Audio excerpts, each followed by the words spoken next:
एक ऐसी लकड़ी जिसकी कीमत 7 लाख रुपए है और इस पर आते हैं बहुत सारे सांप, लेकिन क्यों? और क्या कभी आपने सोचा है दिल्ली और मुंबई इतने पास है फिर भी दिल्ली में ज्यादा ठंड क्यों होती है और वहीं मुंबई में लोग पंखा चलाकर सोते हैं? और कैसे आप 1 रुपए देकर 1 लाख रुपए कमा सकते हो, जानेंगे वीडियो में आगे। और मरे हुए ऊंट के पास गलती से गए तो जान से हाथ धो बैठेंगे, लेकिन कैसे और क्यों बादशाह अकबर बस गंगा जल ही पीते थे? जानने के लिए बने रहिए वीडियो के एंड तक। नंबर 1 दोस्तों, एक ऐसा पेड़ है जिसकी कीमत है 7 लाख। हम बात कर रहे हैं चंदन के पेड़ की। चंदन के पेड़ को कई जगह पर इस्तेमाल किया जाता है, लेकिन सबसे बड़ी बात कि चंदन की धार्मिक अहमियत बाकी सारे पेड़ों से ज्यादा होती है। अगर आपको चंदन के पेड़ के बारे में पता है तो आप जानते होंगे कि अक्सर चंदन के पेड़ के ऊपर सांप होते ही हैं। लेकिन ऐसा क्यों? दरअसल सांप कोल्ड ब्लूडेड हो जानवर होते हैं, जिसके चलते उन्हें ठंडी जगह बहुत ज्यादा पसंद होती है और चंदन का पेड़ सबसे ज्यादा ठंडा पेड़ माना जाता है और इसीलिए सांप चंदन के पेड़ से लिपटे हुए रहते हैं। आमतौर पर सांप चंदन के नीचे रहते हैं क्योंकि चंदन के नीचे ज्यादा ठंड होती है। कई लोग मानते थे कि सांप चंदन की खुशबू की वजह से चंदन के पेड़ की तरफ आकर्षित होते हैं, लेकिन ये बात बिल्कुल ही गलत है क्योंकि सांप की सूंघने की शक्ति उतनी अच्छी नहीं होती। नंबर 2, आप ये बात तो जानते ही होंगे कि मुंबई और दिल्ली आपस में काफी पास है, फिर भी मुंबई में बहुत ज्यादा गर्मी होती है और वहीं पर दिल्ली में ठंड होती है। तो आखिर ऐसा क्यों होता है? आमतौर पर पूरे देश में एक समान तापमान होता है, लेकिन भारत में हर एक स्टेट का अलग तापमान होता है और ऐसा होने का रीजन है हमारी पृथ्वी के घूमने का तरीका।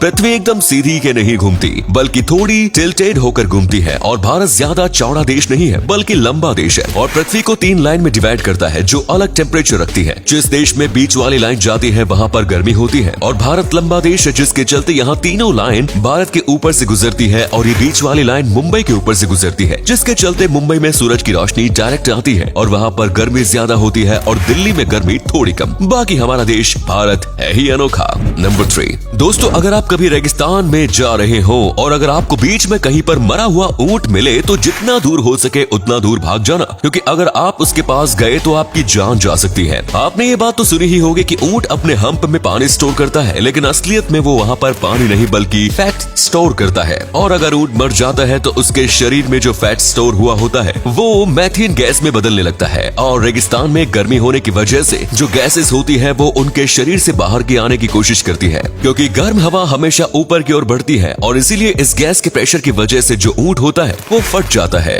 जी हाँ, आपने बिल्कुल सही सुना और ये बिल्कुल ही किसी बम के विस्फोट जैसा होता है, इसीलिए अगर आप इसके पास गए तो आपकी जान जा सकती है।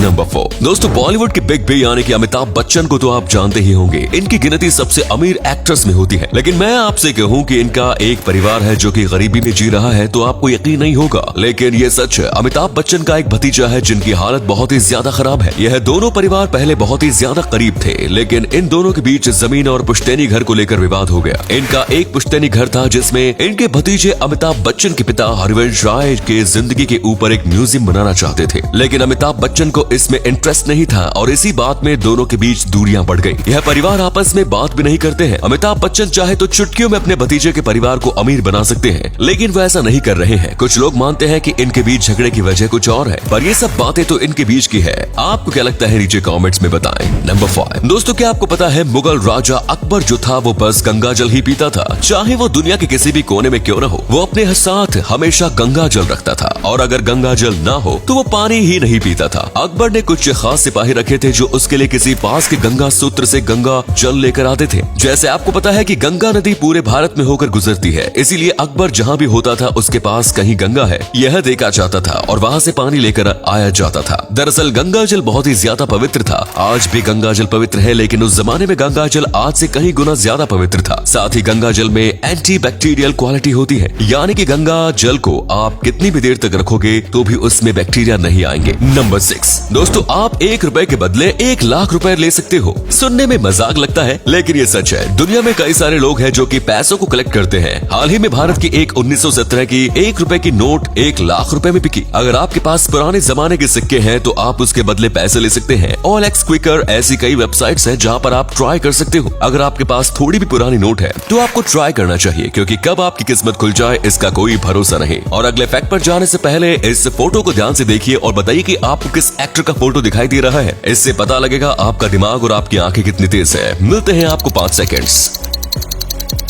नंबर 7, भारत के लोगों की आदत है कि वो अपनी जिंदगी का सबसे ज्यादा पैसा शादियों में ही उड़ाते हैं। शादी हमेशा धूमधाम से की जाती है और आजकल शादियों में महंगी गाड़ियों से एंट्री मारना एक आम बात हो गई है और इसीलिए कई लोग शादी में एंट्री मारने के लिए भाड़े पर बहुत ही ज्यादा महंगी गाड़ियां लेते हैं, जैसे कि Audi R8, Chevrolet Corvette Stingray, DC Avanti और रोल्स रॉयस घोस्ट। इन सब गाड़ियों को आधे घंटे पर भाड़े पर लेने के लिए भी लाखों रुपए लगते हैं। इसी बात से आप अंदाजा लगा सकते हैं कि लोग कितना ज्यादा पैसा बस गाड़ियों के ऊपर खर्च करते होंगे, वो भी बस आधे घंटे के शौक के लिए। नंबर 8, अगर आप भोजपुरी गाने सुनते हो तो आपने केसरी लाल का नाम तो सुना ही होगा।